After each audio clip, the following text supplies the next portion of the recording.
जय श्री कृष्णा। ओम नमो भगवते वासुदेवाय नमः। आप सुन रहे हैं पौराणिक अमृत वाणी द्वारा प्रसारित महाभारत कथा। कथा को सुनने के लिए हमारे चैनल को लाइक शेयर एंड सब्सक्राइब करें। चलिए आगे की कथा प्रारंभ करते हैं। श्री गणेशाय नमः। संक्षिप्त महाभारत सौप्तिक पर्व। तीनों महारथियों का एक वन में विश्राम करना और वहां अश्वत्थामा का पांडवों को कपटपूर्ण मारने का निश्चय करके कृपाचार्य और कृतवर्मा से सलाह लेना। नारायणं नमस्कृत्य नरं चैव नरोत्तमं देवीं सरस्वतीं व्यासं तदो जय मुदीरेत। अंतर्यामी नारायण स्वरूप भगवान श्री कृष्ण, उनके सखा नररत्न अर्जुन, उनकी लीला प्रकट करने वाली भगवती सरस्वती और उसके वक्ता भगवान व्यास को नमस्कार करके आसुरी संपत्तियों का नाश करके अंतःकरण पर विजय प्राप्त कराने वाले महाभारत ग्रंथ का पाठ करना चाहिए। तब अश्वत्थामा, कृपाचार्य और कृतवर्मा ये तीनों वीर दक्षिण की ओर चले और सूर्यास्त के समय शिविर के पास पहुंच गए। इतने में ही उन्हें विजय विलासी पांडव वीरों का भीषण नाश सुनाई दिया। अतः उनकी चढ़ाई की आशंका से वे भयभीत होकर पूर्व की ओर भागे और कुछ दूर जाकर उन्होंने मुहूर्त भर विश्राम किया। राजा धृतराष्ट्र ने कहा, संजय, मेरे पुत्र दुर्योधन में 10,000 हाथियों का बल था, उसे भीमसेन ने मार डाला। इस बात पर एकाएक ही विश्वास नहीं होता। मेरे पुत्र का शरीर वज्र के समान कठोर था, उसे भी पांडवों ने संग्राम भूमि में नष्ट कर दिया। इससे निश्चय होता है कि प्रारब्ध से पार पाना किसी प्रकार संभव नहीं है। भैया संजय, मेरा हृदय अवश्य ही फौलाद का बना हुआ है, जो अपने 100 पुत्रों की मृत्यु का संवाद सुनकर भी इसके हजारों टुकड़े नहीं हुए। भला अब पुत्रहीन होकर हम बूढ़े बुढ़िया कैसे जीवित रहेंगे।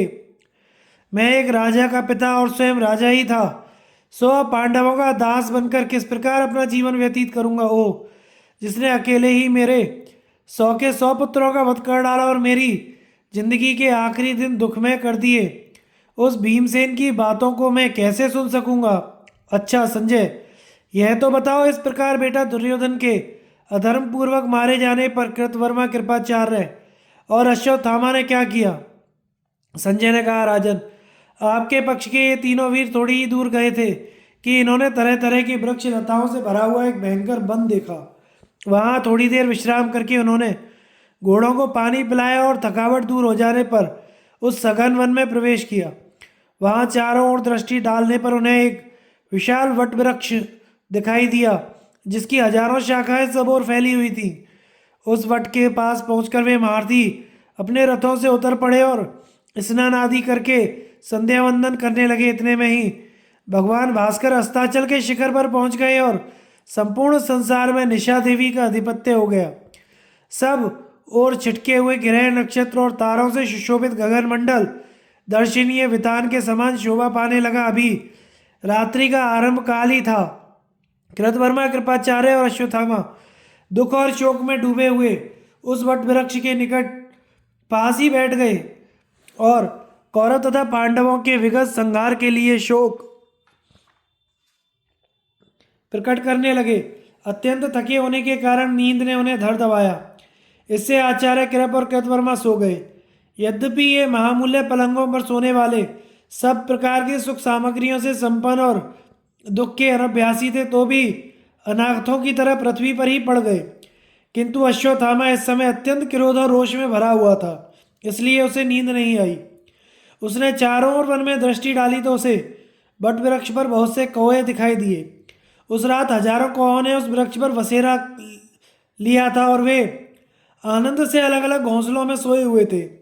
इसी समय उसे एक भयानक उल्लू उस ओर आता दिखाई दिया। वह धीरे धीरे गुनगुनाता वट की एक शाखा पर कूदा और उस पर सोए हुए अनेक कौओं को मारने लगा। उसने अपने पंजों से किन्हीं कौओं के पर नोच डाले, किन्हीं के सिर काट लिए, किन्हीं के पैर तोड़ दिए। इस प्रकार अपनी आंखों के सामने आए हुए अनेकों कौओं को उसने बात की बात में मार डाला। इससे वह सारा वट वृक्ष कौओं के शरीर और अंगावयवों से भर गया। रात्रि के समय उल्लू का यह कपटपूर्ण व्यवहार देखकर अश्वत्थामा ने भी वैसा ही करने का संकल्प किया। उस एकांत देश में वह विचारने लगा, इस पक्षी ने अवश्य ही मुझे संग्राम करने की युक्ति का उपदेश किया है। यह समय भी इसी के योग्य है। पांडव लोग विजय पाकर बड़े तेजस्वी, बलवान और उत्साही हो रहे हैं। इस समय अपनी शक्ति से तो मैं उन्हें मार नहीं सकता, और राजा दुर्योधन के आगे उनका वध करने की मैं प्रतिज्ञा कर चुका हूँ। अब यदि न्याय अनुसार युद्ध करूंगा तो निस्संदेह मुझे अपने प्राणों से हाथ धोना पड़ेगा। हाँ, कपट से अवश्य सफलता हो सकती है और शत्रुओं का भी खूब संहार हो सकता है। पांडवों ने भी तो पद पद पर अनेकों निंदनीय और कुत्सित कर्म किए हैं। युद्ध के अनुभवी लोगों का ऐसा कथन है कि जो सेना आधी रात के समय नींद में बेहोश हो, जिसका नायक नष्ट हो चुका हो, जिसके योद्धा छिन्न भिन्न हो गए हों और जिसमें मतभेद पैदा हो गया हो, उस पर भी शत्रु को प्रहार करना चाहिए। इस प्रकार विचार करके द्रोणपुत्र ने रात्रि के समय सोए हुए पांडव और पांचाल वीरों को नष्ट करने का निश्चय किया। फिर उसने कृपाचार्य और कृतवर्मा को जगाकर अपना निश्चय सुनाया। वे दोनों महावीर अश्वत्थामा की बात सुनकर बड़े लज्जित हुए और उन्हें उसका कोई उत्तर न सूझा। तब अश्वत्थामा ने एक मुहूर्त तक विचार करके अश्रु गदगद होकर कहा, महाराज दुर्योधन 11 अक्षौहिणी सेना के स्वामी थे। उन्हें अनेकों क्षुद्र योद्धाओं ने मिलकर भीमसेन के हाथों मरवा दिया। पापी भीम ने एक मूर्धाभिषिक्त सम्राट के मस्तक पर लात मारी। यह उसका कितना खोटा काम था। हाय, पांडवों ने कौरवों का कैसा भीषण संहार किया है कि आज इस महान संहार से हम 3 ही बच पाए हैं। मैं तो इस सबको समय का फेर ही समझता हूँ। यदि मोहवश आप दोनों की बुद्धि नष्ट नहीं हुई है तो इस घोर संकट में हमारा क्या कर्तव्य है, बताने की कृपा करें। कृपाचार्य और अश्वत्थामा का संवाद। तब कृपाचार्य ने कहा, महाभाव, तुमने जो बात कही वह मैंने सुन ली। अब कुछ मेरी बात भी सुन लो। सभी मनुष्य दैव और पुरुषार्थ 2 प्रकार के कर्मों से बंधे हुए हैं। इन 2 के सिवा और कुछ नहीं है। अकेले दैव या पुरुषार्थ से कार्य सिद्धि नहीं होती। सफलता के लिए दोनों का सहयोग आवश्यक है। इन दोनों में दैव ही फल का निश्चय करके स्वयं उसे देने के लिए प्रवृत्त होता है, तो भी बुद्धिमान लोग कुशलतापूर्वक पुरुषार्थ में लगे रहते हैं। मनुष्यों के संपूर्ण कार्य और प्रयोजन इन्हीं दोनों से सिद्ध होते हैं। उनके किए हुए पुरुषार्थ की सिद्धि भी दैव के ही अधीन है।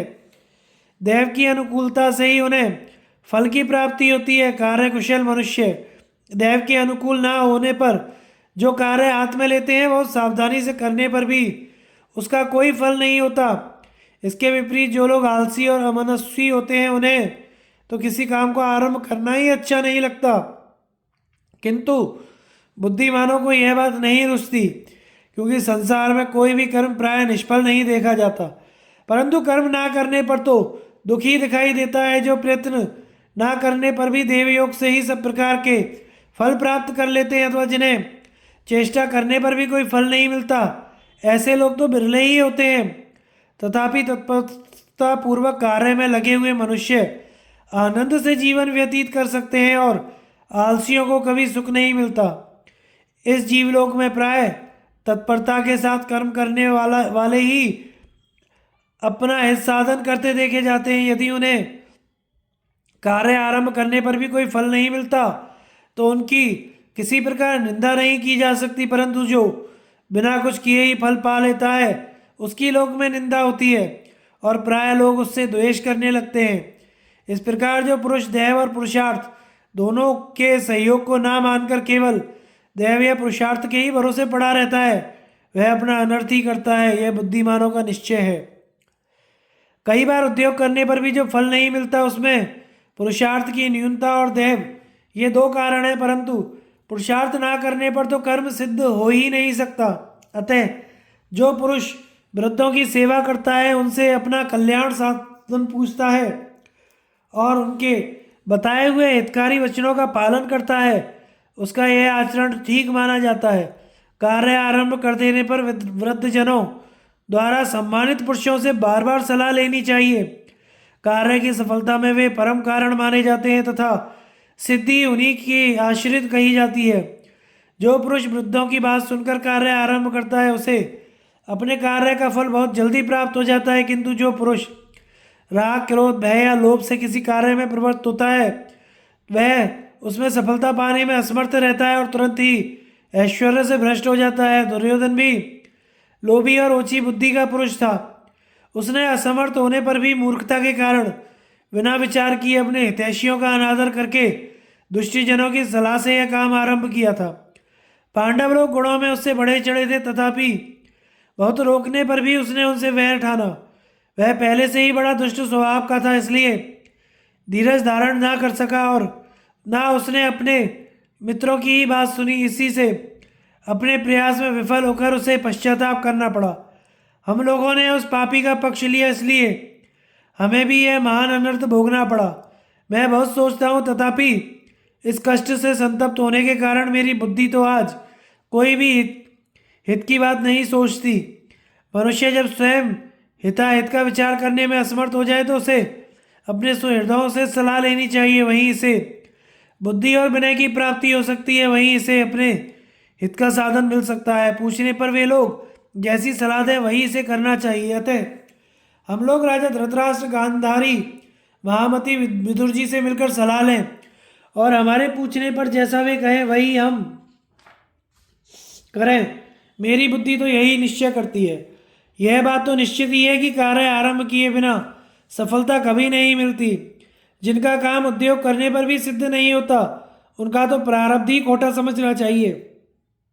संजय कहते हैं, राजन, आचार्य कृप की यह धर्म और अर्थयुक्त शुभ सम्मति सुनकर अश्वत्थामा शोक से दहकती हुई अग्नि के समान जलने लगा। फिर उसके मन को कड़ा करके कृप और कृतवर्मा दोनों से कहा, प्रत्येक मनुष्य में जो जुदी जुदी बुद्धि होती है उसी से वे संतुष्ट रहते हैं। सब लोग अपने को ही विशेष बुद्धिमान समझते हैं, सबको अपनी ही समझ अच्छी जान पड़ती है। वे बार बार दूसरों की बुद्धि की निंदा और अपनी बुद्धि की बढ़ाई करते हैं। यदि किसी कारणवश किन्हीं का विचार बहुत से मनुष्यों से मिल जाता है तो वे एक दूसरे से संतुष्ट रहते हैं और बार बार एक दूसरे का सम्मान करते हैं। किंतु समय के फेर से फिर उन्हीं मनुष्यों की बुद्धि यहाँ विपरीत होकर एक दूसरे के विरुद्ध हो जाती हैं। मनुष्यों के चित्त प्राय भिन्न भिन्न प्रकार के होते हैं, अतः उनके विभिन्न चित्तों के परिणाम स्वरूप भिन्न भिन्न प्रकार की बुद्धियाँ पैदा होती हैं। एक मनुष्य युवावस्था में एक प्रकार की बुद्धि से मुग्ध सा हो जाता है, मध्यम अवस्था में उस पर दूसरे प्रकार की बुद्धि सवार होती है और वृद्धावस्था में अन्य ही प्रकार की बुद्धि अच्छी लगने लगती है। जब मनुष्य पर बड़ा भारी संकट आता है या जब उसे महान वैभव की प्राप्ति होती है तो उसकी बुद्धि में विकार आ जाता है। इस प्रकार एक ही मनुष्य में समय समय पर भिन्न भिन्न बुद्धियाँ रहती हैं और उस समय उसको अपनी पहली बुद्धि अरुचिकर हो जाती है। किंतु जो मनुष्य अपनी बुद्धि के अनुसार निश्चय करके जिस बात को अच्छी समझता है वैसा ही अपना भाव बना लेता है, उसी की बुद्धि उद्योग में सहायक होती है। सब लोग अपनी ही बुद्धि और समझ का आश्रय लेकर तरह तरह की चेष्टाएं करते हैं और उन्हीं में अपना हित मानते हैं। आज आपत्तियों में पड़कर मुझे जो बुद्धि पैदा हुई है वह मैं आपको सुनाता हूँ। इससे अवश्य ही मेरे शोक का नाश हो जाएगा। प्रजापति प्रजाओं को उत्पन्न करने के लिए उनके कर्म का विधान करता है और प्रत्येक वर्ण को एक विशेष गुण देता है। वह ब्राह्मण को सर्वोत्तम वेद विद्या, क्षत्रिय को उत्तम तेज, वैश्य को व्यापार कौशल और शूद्र को समस्त वर्णों के अनुकूल रहने की योग्यता देता है। संयमहीन ब्राह्मण बुरा है, तेजोहीन क्षत्रिय निकम्मा है, अकुशल वैश्य निंदनीय है और अन्य वर्णों के प्रतिकूल आचरण करने वाला शूद्र अधम है। मैं तो ब्राह्मणों के अत्यंत पूजनीय उत्तम कुल में उत्पन्न हुआ हूँ। मंद भाग्य होने से इस छात्र धर्म का अनुष्ठान कर रहा हूँ। यदि छात्र धर्म को जानकर भी मैं ब्राह्मणत्व की ओट लेकर इस महान कर्म को ना करूं तो मेरा यह आचरण सत्पुरुषों को अच्छा नहीं लगेगा। मैं रण क्षेत्र में दिव्य धनुष और दिव्य शस्त्र धारण करता हूं। ऐसी स्थिति में पिताजी को युद्ध में मारा गया यह देखकर अब मैं किस मुंह से सभा में बोलूंगा। अतः आज मैं क्षात्र धर्म का आश्रय लेकर अपने पिता और राजा दुर्योधन के ही मार्ग का अनुसरण करूंगा। आज विजयश्री से दैदीप्यमान पांचाल वीर बड़े हर्ष से कवच उतारकर वे खटके सो रहे होंगे। अतः आज रात्रि में उन सोते हुओं पर ही मैं धावा करूंगा और नींद में बेहोश पड़े हुए उन शत्रुओं को शिविर के भीतर ही तहस नहस कर डालूंगा, तभी मुझे चैन पड़ेगा। दुर्योधन, कर्ण, भीष्म, जयद्रथ ने जो दुर्गम मार्ग पकड़ा है उसी से आज मैं पांचालों को भी भेजकर छोड़ूंगा। आज रात्रि में ही मैं पशु के समान बलात् पांचाल राज धृष्टद्युम्न का सिर कुचल डालूंगा। आज रात्रि में ही मैं अपनी तीखी तलवार से सोए हुए पांचाल और पांडव वीरों के सिर उड़ा दूंगा तथा आज रात्रि में ही मैं सोई हुई पांचाल सेना को नष्ट करके सुखी और सफल मनोरथ होऊंगा। कृपाचार्य बोले, भैया तुम अपनी टेक से टलने वाले नहीं हो। आज पांडवों से बदला लेने के लिए तुम्हारा ऐसा विचार हुआ है सो ठीक ही है। कल सवेरा होने पर हम दोनों भी तुम्हारे साथ चलेंगे। आज तुम बहुत देर तक जगते रहे हो, इसलिए आज की रात सो लो।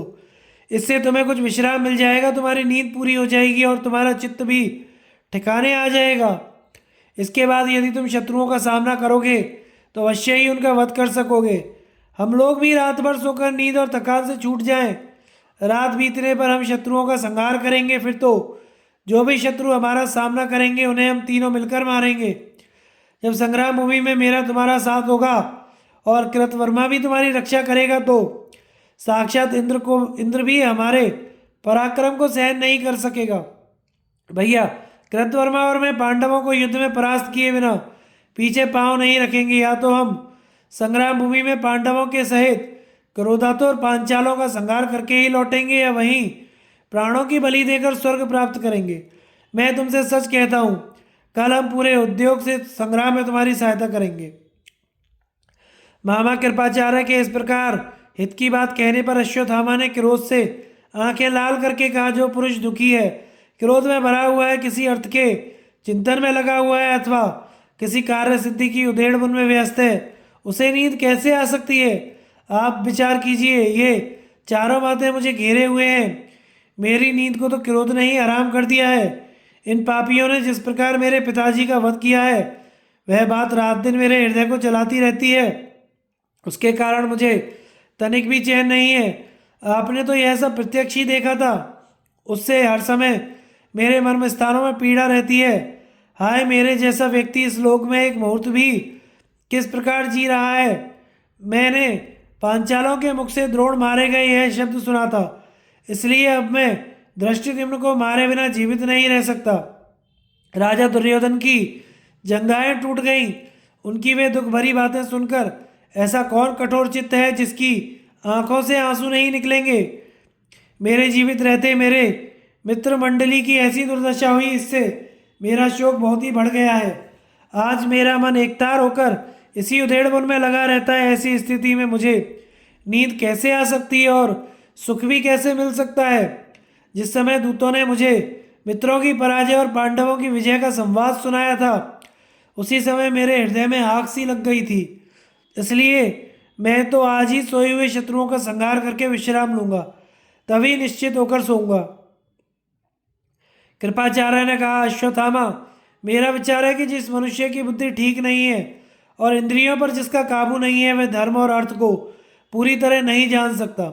इसी प्रकार मेधावी होने पर भी जिसने विनय नहीं सीखा, वह भी धर्म और अर्थ का निर्णय कुछ नहीं समझ सकता। मूर्ख योद्धा बहुत समय तक पांडवों की सेवा में रहने पर भी धर्म का रहस्य नहीं जान सकता। जिस प्रकार कड़छी दाल का स्वाद नहीं चख सकती, किंतु जैसे जीव दाल का स्वाद तुरंत जान लेती है, वैसे ही बुद्धिमान पुरुष एक मुहूर्त भी पंडितों के पास रहकर तत्काल धर्म को पहचान लेता है। जो पुरुष धर्म श्रवण की इच्छा वाला बुद्धिमान संयतेंद्रिय होता है, वह सब शास्त्रों को समझ लेता है, परंतु जो दुरात्मा और पापी मनुष्य बतलाए हुए अच्छे काम को छोड़कर दुख रूप फल देने वाले कर्मों को किया करता है, उसे किसी प्रकार उस कर्म से रोका नहीं जा सकता जो सनात होता है। उसके सुहृदगण ऐसे कर्म करने से रोका करते हैं, पर उसके प्रारब्ध में यदि सुख मिलन होता है तो वह उस कर्म से रुक जाता है, नहीं तो नहीं। जिस प्रकार विक्षिप्त चित्त पुरुष को भला बुरा कहकर काबू में किया जाता है, उसी प्रकार सुहृदगण भी समझा बुझाकर और डांट डपट कर उसे वश में कर सकते हैं, नहीं तो वह वश में नहीं आ सकता, उसे दुखी उठाना पड़ता है। तात, तुम भी मन को काबू में करके उसे कल्याण साधन में लगाओ और मेरी बात मानो, जिससे तुम्हें पश्चाताप ना करना पड़े। जो सोए हुए हो, जिन्होंने शस्त्र रख दिए हों, घोड़े और रथ खोल दिए हों, जो मैं आपका ही हूँ ऐसा कह रहे हो, और जो शरणागत हों, जिनके बाल खुले हुए हों और जिनके वाहन नष्ट हो गए हों, लोक में उन लोगों का वध करना धर्मतः अच्छा नहीं समझा जाता। इस समय रात्रि में सब पांचाल निश्चिंता पूर्वक कवच उतारकर निद्रा में अचेत पड़े होंगे। जो पुरुष उनसे इस स्थिति में द्रोह करेगा वह अवश्य ही बिना नौका के अगाध नरक में डूब जाएगा। लोक में तुम समस्त शस्त्रधारियों में श्रेष्ठ कहे जाते हो। अभी तक संसार में तुम्हारा कोई छोटे से छोटा दोष भी देखने में नहीं आया। तुम सूर्य के समान तेजस्वी हो, अतः कल जब सूर्य उदित हो तो सब प्राणियों के सामने अपने शत्रुओं को संग्राम में परास्त करना।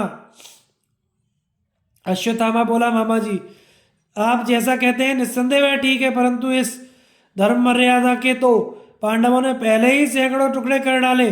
धृष्टद्युम्न ने प्रत्यक्ष ही आपके और समस्त राजाओं के सामने मेरे शस्त्रहीन पिताजी का वध किया था।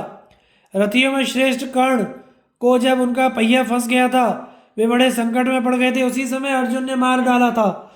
भीष्म पितामह को भी शिखंडी की ओट लेकर अर्जुन ने उसी समय मारा था जब उन्होंने शस्त्र डाल दिए थे। वे सर्वथा निरायुध हो गए थे। वीरवर भूरिश्रवा तो रण क्षेत्र में अनशन व्रत लेकर बैठ गए थे, परंतु सात्यकी ने सब राजाओं के चिल्लाते रहने पर भी इसी स्थिति में उन्हें मार डाला। महाराज दुर्योधन भी भीमसेन के साथ गदा युद्ध में भिड़कर सब राजाओं के सामने अधर्म पूर्वक ही गिराए गए हैं। इसलिए भले ही मुझे कीट पतंगों की योनि में जाना पड़े, मैं भी अपने पिताजी का वध करने वाले इन पांचालों को रात में सोते हुए ही मार डालूंगा। मैंने जो काम करने का विचार किया है उसके लिए मुझे बड़ी उतावली हो रही है। इस जल्दबाजी में मुझे नींद कैसे आ सकती है और चैन भी कैसे पड़ सकता है। संसार में ना तो कोई ऐसा पुरुष जन्मा है ना जन्मेगा ही जो पांचालों के वध के लिए किए हुए मेरे इस विचार को बदल सके। अश्वत्थामा का श्री महादेव जी पर प्रहार, उसका पराभव और फिर आत्मसमर्पण करके उनसे खड़क प्राप्त करना। संजय कहते हैं, महाराज कृपाचार्य जी से ऐसा कहकर द्रोणपुत्र अकेला ही अपने घोड़ों को जोतकर शत्रुओं पर चढ़ाई करने की तैयारी करने लगा। तब उससे कृपाचार्य और कृतवर्मा ने पूछा, तुम रथ किस लिए तैयार कर रहे हो? तुम्हारा क्या करने का विचार है? हम भी तुम्हारे साथ ही हैं और सुख दुख में तुम्हारे साथ ही रहेंगे। यह सुनकर अश्वत्थामा जो कुछ वह करना चाहता था उन्हें साफ साफ सुना दिया और वह बोला, धृष्टद्युम्न ने मेरे पिताजी को उस स्थिति में मारा था जब उन्होंने अपने शस्त्र रख दिए थे, अतः आज उस पापी पांचाल पुत्र को मैं भी उसी तरह पाप कर्म करके ही कवचहीन अवस्था में मारूंगा। मेरा यही विचार है कि उसे शस्त्रों के द्वारा प्राप्त होने वाले लोग नहीं मिलने चाहिए। आप दोनों भी जल्दी ही कवच धारण कर लें, खड़ग तथा धनुष लेकर तैयार हो जाएं और मेरे साथ रहकर अवसर की प्रतीक्षा करें। ऐसा कहकर अश्वत्थामा रथ पर सवार हुआ और शत्रुओं की ओर चल दिया। उसके पीछे पीछे कृपाचार्य और कृतवर्मा भी चले। वह रात्रि में ही जब सब लोग सोए हुए थे पांडवों के शिविर में पहुंचा और उसके द्वार पर जा खड़ा हुआ।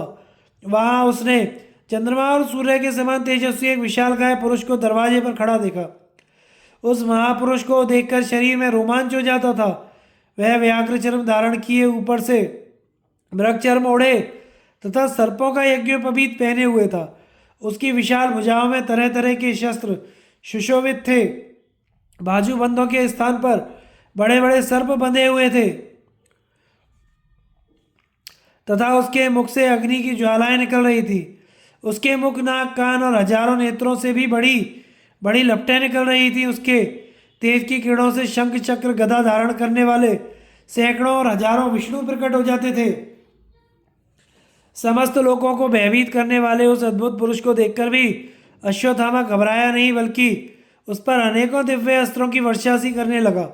वह देव अश्वत्थामा के छोड़े हुए समस्त अस्त्रों को निकल गया। यह देखकर उसने एक अग्नि के समान दैदीप्यमान रथ शक्ति छोड़ी, परंतु वह भी उससे टकराकर टूट गई। तब अश्वत्थामा ने उस पर एक चमचमाती हुई तलवार चलाई, वह भी उसके शरीर में लीन हो गई। इस पर उसने कुपित होकर एक गदा छोड़ी, किंतु वह उसे भी लील गया। इस प्रकार जब अश्वत्थामा के सब शस्त्र समाप्त हो गए तो उसने इधर उधर दृष्टि डाली। इस समय अब उसने देखा कि सारा आकाश विष्णुओं से भरा हुआ है। शस्त्रहीन अश्वत्थामा यह अत्यंत अद्भुत दृश्य देखकर बड़ा ही दुखी हुआ और आचार्य कृप के वचन याद करके कहने लगा, जो पुरुष अप्रिय किंतु हित की बात कहने वाले अपने सुहृदों की सीख नहीं सुनता, वह मेरी ही तरह आपत्ति में पड़कर शोक करता है। जो मूर्ख शास्त्र जानने वालों की बात का तिरस्कार करके युद्ध में प्रवृत्त होता है, वह धर्म मार्ग से भ्रष्ट होकर कुमार्ग में जाने से उल्टे मुंह की खाता है। मनुष्य को गौ, ब्राह्मण, राजा, स्त्री, मित्र, माता, गुरु, दुर्बल, मूर्ख, अंधे, सोए हुए, डरे हुए, नींद से उठे हुए, मतवाले, उन्मत्त और असावधान पुरुषों पर हथियार नहीं चलाना चाहिए। गुरुजनों ने पहले से ही सब पुरुषों को ऐसी ही शिक्षा दे रखी है, किंतु मैं उस शास्त्रीय सनातन मार्ग का उल्लंघन करके उल्टे रास्ते पर चलने लगा था। इसी से इस घोर आपत्ति में पड़ गया हूं। जब मनुष्य किसी काम को आरंभ करके भय के कारण उसे बीच में ही छोड़ देता है, तो बुद्धिमान लोग इसे उसकी मूर्खता ही कहते हैं। इस समय इस काम को करते हुए मेरे आगे भी ऐसा ही भय उपस्थित हो गया है। यों तो द्रोणपुत्र किसी प्रकार युद्ध से पीछे हटने वाला नहीं है, परंतु यह महाभूत तो मेरे आगे विधाता के दंड के समान आकर खड़ा हो गया है। मैं बहुत सोचने पर भी इसे कुछ समझ नहीं पाता हूँ। निश्चय ही मेरी बुद्धि जो अधर्म से कलुषित हो गई है, उसका दमन करने के लिए ही ये भयंकर परिणाम सामने आया है। निस्संदेह इस समय मुझे जो युद्ध से हटना पड़ रहा है, वह देव का ही विधान है। सचमुच देव की अनुकूलता के बिना आरंभ किया हुआ मनुष्य का कोई भी काम सफल नहीं हो सकता थे। अब मैं भगवान शंकर की शरण लेता हूँ, जो जटाजूटधारी देवताओं के भी वंदनीय उमापति, सर्वापापहारी और त्रिशूल धारण करने वाले, वे ही इस भयानक दैवी विघ्न को नष्ट करेंगे। ऐसा सोचकर द्रोणपुत्र अश्वत्थामा उस रथ से उतर पड़ा और देवाधिदेव श्री महादेव जी के शरणागत होकर इस प्रकार स्तुति करने लगा। आप उग्र हैं, अचल हैं, कल्याण में हैं, रुद्र हैं, सर्व हैं, सकल विद्याओं के अधीश्वर हैं, परमेश्वर हैं, पर्वत पर शयन करने वाले हैं, वरदायक हैं, देव हैं, संसार को उत्पन्न करने वाले हैं, जगदीश्वर हैं, नीलकंठ हैं, अजन्मा हैं, शुक्र हैं, दक्ष यज्ञ का विनाश करने वाले हैं, सर्व संहारक हैं, विश्व रूप हैं, भयानक नेत्रों वाले हैं, बहुरूप हैं, उमापति हैं, शमशान में निवास करने वाले हैं, गर्वीले हैं, महान गणाध्यक्ष हैं, व्यापक हैं, खटवांग, खाट का पाया धारण करने वाले हैं। आप रुद्र नाम से प्रसिद्ध हैं। आपके मस्तक पर जटा सुशोभित है। आप ब्रह्मचारी हैं और त्रिपुरासुर का वध करने वाले हैं। मैं अत्यंत शुद्ध हृदय से आत्मसमर्पण करके आपका यजन करता हूँ। सभी ने आपकी स्तुति की है, सभी के आप स्तुत्य हैं और सभी आपकी स्तुति करते हैं। आप भक्तों के सभी संकल्पों को पूर्ण करने वाले हैं। गजराज के चर्म से सुशोभित हैं, रक्तवर्ण हैं, नीलगिरी में असह्य हैं, शत्रुओं के लिए दुर्जय हैं, इंद्र और ब्रह्मा की भी रचना करने वाले हैं, साक्षात पर ब्रह्म हैं, व्रतधारी हैं, तपोनिष्ठ हैं, अनंत हैं, तपस्वियों के आश्रय हैं, अनेक रूप हैं, गणपति हैं, त्रिनयन हैं, अपने पार्षदों के प्रिय हैं, धनेश्वर हैं, पृथ्वी के मुख स्वरूप हैं, पार्वती जी के प्राणेश्वर हैं, स्वामी कार्तिकेय के पिता हैं, पीतवर्ण हैं, वृषवाहन हैं, दिगंबर हैं। आपका वेश बड़ा ही उग्र है। आप पार्वती जी को विभूषित करने में तत्पर हैं, ब्रह्मा आदि से श्रेष्ठ हैं, परात्पर हैं तथा आपसे श्रेष्ठ कोई नहीं है। आप उत्तम धनुष धारण करने वाले हैं, संपूर्ण दिशाओं की अंतिम सीमा है और सब देशों के रक्षक हैं, स्वर्ण में कवच धारण करने वाले हैं। आपका स्वरूप दिव्य है तथा आप अपने मस्तक पर आभूषण के रूप में चंद्रकला को धारण करने वाले हैं। मैं अत्यंत समाहित होकर आपकी शरण लेता हूँ। यदि आज इस दुस्तर आपत्ति के पार हो गया, तो मैं समस्त भूतों के संघात रूप इस शरीर की बलि देकर आपका यजन करूंगा। इस प्रकार अश्वत्थामा का दृढ़ निश्चय देखकर उसके सामने एक स्वर्णमयी वेदी प्रकट हुई। उस वेदी में अग्नि प्रज्वलित हो गई, उससे बहुत से गण प्रकट हुए। उनके मुख और नेत्र दैदीप्यमान थे। वे अनेकों सिरों, पैर और हाथों वाले थे। उनकी भुजाओं में तरह तरह के रत्न जटित आभूषण सुशोभित थे तथा वे ऊपर की ओर हाथ उठाए थे। उनके शरीर दीप और पर्वतों के समान विशाल थे। वे सूर्य, चंद्रमा, ग्रह और नक्षत्रों के सहित संपूर्ण द्युलोक को धराशायी करने की शक्ति रखते थे तथा उनमें जरायुज, अंडज, स्वदेज, उद्भिज चारों प्रकार के प्राणियों का संहार करने की शक्ति थी। उन्हें किसी प्रकार का भय नहीं था। वे इच्छा अनुसार आचरण करने वाले थे तथा तीनों लोकों के ईश्वरों के भी ईश्वर थे। वे सर्वदा आनंद मग्न रहते थे, वाणी के अधीश्वर थे, मत्सरहीन थे तथा ऐश्वर्य पाकर भी उन्हें अभिमान नहीं था। उनके अद्भुत कर्मों से सर्वदा भगवान शंकर भी चकित रहते थे तथा वे मन, वाणी और कर्मों द्वारा सर्वदा उन्हीं की आराधना करते थे। इससे भगवान शंकर भी सर्वदा अपने औरस पुत्रों के समान उनकी रक्षा करते थे। ये सब भूत बड़े ही भयंकर थे, इनको देखने से ही तीनों लोग भयभीत हो उठते थे। तथापि महाबली अश्वत्थामा इन्हें देखकर डरा नहीं। अब उसने स्वयं अपने आप को ही बलि रूप से समर्पित करना चाहा। इस कर्म को संपन्न करने के लिए उसने धनुष को समिधा, बाणों को दर्भ और अपने ही शरीर को हवि बनाया। उसने सोम देवता का मंत्र पढ़ के अग्नि में अपनी आहुति देनी चाहिए। उस समय वह हाथ जोड़कर भगवान रुद्र की इस प्रकार स्तुति करने लगा, विश्वात्मन, इस आपत्ति के समय आपके प्रति अत्यंत भक्ति भाव से मैं समाहित होकर यह भेंट समर्पण करता हूँ। आप इसे स्वीकार कीजिए। समस्त भूत आप में स्थित हैं और आप संपूर्ण भूतों में स्थित हैं तथा आप ही मुख्य मुख्य गुणों की एकता है।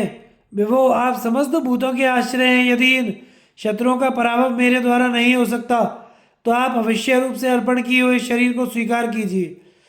द्रोणपुत्र अश्वत्थामा ऐसा कहकर उस अग्नि से दीप्यमान वेदी पर चढ़ गया और अपने प्राणों का मोह छोड़कर आग के बीच में आसन लगाकर बैठ गया। उसे हवि रूप से ऊर्ध्वबाहु होकर निश्चेष्ट बैठे देखकर भगवान शंकर ने हंसकर कहा, श्री कृष्ण ने सत्य, शौच, सरलता, त्याग, तपस्या, नियम, क्षमा, भक्ति, धैर्य, बुद्धि और वाणी के द्वारा मेरी यथोचित आराधना की है, इसलिए उनसे बढ़कर मुझे कोई प्रिय नहीं है। पांचालों की रक्षा करके भी मैंने उन्हीं का सम्मान किया है, किंतु कालवश ये निस्तेज हो गए हैं, अब इनका जीवन शेष नहीं है।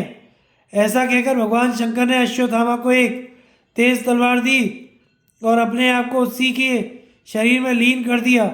इस प्रकार उनसे आविष्ट होकर अश्वत्थामा अत्यंत तेजस्वी हो गया। अश्वत्थामा द्वारा पांडव और पांचाल वीरों का संहार। संजय कहते हैं, राजन, अब द्रोणपुत्र अश्वत्थामा ने शिविर में प्रवेश करके कृपाचार्य और कृतवर्मा को दरवाजे पर खड़े कर दिया। उन्हें अपना साथ देने के लिए तैयार देखकर अश्वत्थामा को बड़ी प्रसन्नता हुई। उसने उनसे धीरे से कहा, आप दोनों यदि तैयार हो जाएं तो सभी क्षत्रियों का संहार कर सकते हैं। फिर निद्रा में पड़े हुए इन बचे कुचे योद्धाओं की तो बात ही क्या है। मैं शिविर के भीतर जाऊंगा और काल के समान मारकाट मचा दूंगा। आप लोग ऐसा करें जिससे कोई भी आपके हाथ से जीवित बचकर ना जा सके। ऐसा कहकर द्रोणपुत्र पांडवों के उस विशाल शिविर में द्वार से ना जाकर बीच से ही घुस गया। उसे अपने लक्ष्य धृष्टद्युम्न के तंबू का पता था, इसलिए वह चुपचाप वहीं पहुंच गया। वहां उसने देखा कि सभी योद्धा युद्ध में थक जाने के कारण अचेत होकर सोए पड़े हैं। उनके पास ही एक रेशमी शैया पर उसने धृष्टद्युम्न को सोता देखा। तब अश्वत्थामा ने उसे पैर से ठुकराकर जगाया। पैर लगते ही रणोन्मत्त धृष्टद्युम्न जग पड़ा और महारथी अश्वत्थामा को आया देख ज्यों ही वह पलंग से उठने लगा, उस वीर ने उसके बाल पकड़कर पृथ्वी पर पटक दिया। इस समय धृष्टद्युम्न भय और निद्रा से दबा हुआ था, साथ ही अश्वत्थामा ने उसे जोर की पटक भी लगाई थी, इसलिए वह निरुपाय हो गया। अश्वत्थामा ने उसकी छाती और गले पर दोनों घुटने टेक दिए। धृष्टद्युम्न बहुत तेरा चिल्लाया और छटपटाया, किंतु अश्वत्थामा उसे पशु की तरह पीटता रहा। अंत में उसने अश्वत्थामा को नखों से बकोटते हुए लड़खड़ाती जवान में कहा, आचार्य पुत्र, व्यर्थ देरी मत करो, मुझे हथियार से मार डालो। उसने इतना ही कहा था कि अश्वत्थामा ने उसे जोर से दबाया और उसकी अस्पष्ट वाणी सुनकर कहा, रे कुलकलंक, अपने आचार्य की हत्या करने वाले को पुण्यलोक नहीं मिल सकते, इसलिए तुझे शस्त्र से मारना उचित नहीं है। ऐसा कहकर उसने कुपित होकर अपने पैरों की चोटों से धृष्टद्युम्न के मर्म स्थानों पर प्रहार किया। इस समय धृष्टद्युम्न की चिल्लाहट से घर की स्त्रियां और रखवाले भी जग पड़े। उन्होंने एक अलौकिक पराक्रम वाले पुरुष को धृष्टद्युम्न पर प्रहार करते देख कर उसे कोई भूत समझा, इसलिए भय के कारण उनमें से कोई भी नहीं बोल सका। अश्वत्थामा ने धृष्टद्युम्न को इसी प्रकार बुरी तरह से पीट पीट कर मार डाला। इसके बाद वह उस तंबू से बाहर आया और रथ पर चढ़कर सारी छावनी में चक्कर लगाने लगा। पांचाल राज धृष्टद्युम्न को मरा देखकर उसकी रानियां रखवाले शोकाकुल होकर विलाप करने लगे। उनके कोलाहल से आसपास के क्षत्रिय वीर चौंक कर कहने लगे, क्या हुआ क्या हुआ। तब स्त्रियों ने बड़ी दीन वाणी से कहा, अरे जल्दी दौड़ो, हमारी तो समझ में नहीं आता कि यह कोई राक्षस है या मनुष्य। देखो, इसने पांचाल राज को मार डाला और अब रथ पर चढ़कर इधर उधर घूम रहा है। यह सुनकर उन योद्धाओं ने एक साथ अश्वत्थामा को घेर लिया, किंतु पास आते ही अश्वत्थामा ने उन्हें रुद्रास्त्र से मार डाला। इसके बाद उसने बराबर के तंबू में उत्तमौजा को पलंग पर सोते देखा। उसके भी कंठ और छाती को उसने पैरों से दबा लिया। उत्तमौजा चिल्लाने लगा, किंतु अश्वत्थामा ने उसे भी पशु की तरह पीट पीट कर मार डाला। युधामन्यु ने समझा कि उत्तमौजा को किसी राक्षस ने मार डाला है, इसलिए वह गदा लेकर दौड़ा और उससे अश्वत्थामा की छाती पर चोट की। अश्वत्थामा ने लपक कर उसे पकड़ लिया, फिर पृथ्वी पर पटक दिया। युधामन्यु ने छूटने के लिए बहुतेरे हाथ पैर पटके, किंतु अश्वत्थामा ने उसे भी पशु की तरह मार डाला। इसी प्रकार उसने नींद में पड़े हुए अन्य महारथियों पर भी आक्रमण किया। वे सब भय से कांपने लगे, किंतु अश्वत्थामा ने उन सभी को तलवार से मौत के घाट उतार दिया। शिविर के विभिन्न भागों में उसने मध्यम श्रेणी के सैनिकों को भी निद्रा में बेहोश देखा तथा उन सबको एक ही क्षण में तलवार से तहस नहस कर डाला। इसी तरह अनेकों योद्धा घोड़े और हाथियों के साथ उसकी तलवार की भेंट चढ़ गए। इससे उसका सारा शरीर खून में लथपथ हो गया और वह साक्षात काल के समान दिखाई देने लगा। उस समय जिन योद्धाओं की नींद टूटती वे ही अश्वत्थामा का शब्द सुनकर भौचक्के से रह जाते और उसे राक्षस समझकर आंखें मूंद लेते। इस प्रकार भयंकर रूप धारण किए वह सारी छावनी में चक्कर लगा रहा था। जब द्रौपदी के पुत्रों ने धृष्टद्युम्न के मारे जाने का समाचार सुना तो वे निर्भय होकर अश्वत्थामा पर बाण बरसाने लगे। अश्वत्थामा अपनी दिव्य तलवार लेकर उन पर टूट पड़ा और उससे प्रतिविंध्य की कोख फाड़ डाली। इससे वह प्राणहीन होकर पृथ्वी पर गिर पड़ा। सुसोम ने पहले तो प्रास से चोट की, फिर वह भी तलवार लेकर द्रोणपुत्र की ओर चला। अश्वत्थामा ने तलवार के सहित उसकी भुजा काट डाली और फिर उसकी पसली पर प्रहार किया। इससे हृदय फट जाने के कारण वह पृथ्वी पर गिर गया। इसी समय नकुल के पुत्र शतानीक ने एक रथ का पहिया उठाकर बड़े जोर से अश्वत्थामा की छाती पर मारा। अश्वत्थामा ने भी तुरंत ही उस पर चोट की, उससे वह व्याकुल होकर पृथ्वी पर गिर पड़ा। फिर अश्वत्थामा ने उसका सिर काट डाला। अब श्रुतकर्मा परिघ लेकर अश्वत्थामा की ओर चला और उसके बाएं गाल पर चोट की, किंतु अश्वत्थामा ने अपनी तीखी तलवार से उसके मुंह पर ऐसा वार किया कि जिससे उसका चेहरा बिगड़ गया और वह बेहोश होकर पृथ्वी पर जा पड़ा। उसका शब्द सुनकर महारथी श्रुतकीर्ति अश्वत्थामा के सामने आया और उस पर बाणों की वर्षा करने लगा, किंतु अश्वत्थामा ने उसकी बाण वर्षा को ढाल पर रोक लिया और उसके सिर को धड़ से अलग कर दिया। इसके बाद उसने तरह तरह के शस्त्रों से शिखंडी और प्रभद्रक वीरों को मारना आरंभ किया। उसने एक बाण से शिखंडी की भ्रकुटियों के बीच में चोट की, फिर पास जाकर तलवार के एक ही हाथ से उसके दो टुकड़े कर दिए। इस प्रकार शिखंडी को मारकर वह अत्यंत क्रोध में भर गया और बड़े वेग से प्रभद्रकों पर टूट पड़ा। राजा विराट की जो कुछ सेना बची थी उसे उसने एकदम कुचल डाला और राजा द्रुपद के पुत्र पौत्र संबंधियों को खोज खोज कर मौत के घाट उतार दिया। अश्वत्थामा का सिंहनाद सुनकर पांडवों की सेना में सैकड़ों हजारों वीर जाग पड़े। उसने उनमें से किसी के पैर, किसी की जांघें, किसी की पसलियां काट डाली, उन सभी को बहुत अधिक कुचल दिया। इससे वे भयानक चीत्कार कर रहे थे। इसी प्रकार घोड़े और हाथियों के बिगड़ जाने से भी अनेकों योद्धा पिस गए। उन सबकी लोथों से सारी रणभूमि पट गई। घायल वीर यह क्या है, कौन है, किसका शब्द है, यह क्या कर डाला, इस प्रकार चिल्ला रहे थे। उनके लिए अश्वत्थामा प्राणांतक काल के समान हो रहा था। पांडव और संजय वीरों में जो शस्त्र और कवचों से रहित थे और जिन्होंने कवच धारण कर लिए थे उन सभी को अश्वत्थामा ने यमलोक भेज दिया। जो लोग नींद के कारण अंधे और अचेत से हो रहे थे। वे उसके शब्दों से चौंक कर उछल पड़े, किंतु फिर भयभीत होकर जहां तहां छिप गए। डर के मारे उनकी घिघी बंध गई और वे एक दूसरे से लिपट कर बैठ गए। इसके बाद अश्वत्थामा फिर अपने रथ पर सवार हुआ और हाथ में धनुष लेकर दूसरे योद्धाओं को यमराज के हवाले करने लगा। फिर वह हाथ में ढाल तलवार लेकर उस सारी छावनी में चक्कर लगाने लगा। अश्वत्थामा का सिंहनाद सुनकर योद्धा लोग चौंक पड़ते थे, किंतु निद्रा और भय से व्याकुल होने के कारण अचेत से होकर इधर उधर भाग जाते। उनमें से कोई बुरी तरह चिल्लाने लगते, कोई अनेकों उटपटांग बातें करने लगते थे। उनके बाल बिखरे हुए थे, इसलिए आपस में एक दूसरे को पहचान भी नहीं पाते थे। कोई इधर उधर भागने में थक कर गिर गए, किन्हीं को चक्कर आ रहा था, किन्हीं का मलमूत्र निकल गया। हाथी और घोड़े रस्से तुड़ाकर सब और गड़बड़ी करते हुए दौड़ रहे थे। कोई डर के मारे पृथ्वी पर पड़कर छिप रहते थे, किंतु हाथी घोड़े उन्हें पैरों से खूंद डालते थे। इस प्रकार बड़ी ही गड़बड़ी मची हुई थी। लोगों के इधर उधर दौड़ने से बड़ी धूल छा गई थी, जिससे उस रात्रि के समय शिविर में दूना अंधकार हो गया था। उस समय पिता पुत्रों और भाई भाइयों को नहीं पहचान पाते थे। हाथी हाथियों पर और बिना सवार के घोड़े घोड़ों पर टूट पड़े। वे एक दूसरे पर चोटें करते हुए घायल होकर पृथ्वी पर लौटने लगे। बहुत से लोग निद्रा में अचेत पड़े थे। वे अंधेरे में उठकर आपस में ही आघात करके एक दूसरे को गिराने लगे। दैववश उनकी बुद्धि नष्ट हो गई। वे हाथ हाथ हा पुत्र इस प्रकार चिल्लाते हुए अपने बंधु बांधवों को छोड़कर इधर उधर भागने लगे। बहुत से तो हाय हाय करते हुए पृथ्वी पर गिर गए। अनेकों वीर यंत्र और कवचों के बिना ही शिविर के बाहर जाना चाहते थे। उनके बाल खुले हुए थे। वे हाथ जोड़कर भय से थरथर कांप रहे थे, तो भी कृपाचार्य और कृतवर्मा ने शिविर से बाहर निकलने पर किसी को भी जीवित नहीं छोड़ा।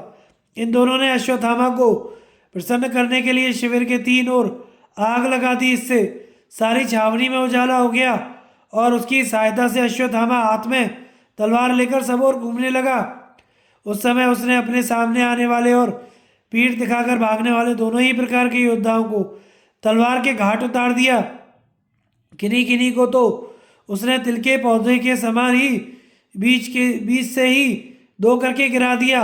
इसी प्रकार उसने किन्हीं के शस्त्र सहित भुजदंडों को, किन्हीं के सिरों को, किन्हीं की जंघाओं को, किन्हीं के पैरों को, किन्हीं की पीठ को और किन्हीं की पसलियों को तलवार से उड़ा दिया। इसी प्रकार उसने किसी का मुंह फेर दिया, किसी को कर्णहीन कर डाला, किन्हीं के कंधे पर चोट की करके उनका सिर शरीर में घुसेड़ दिया।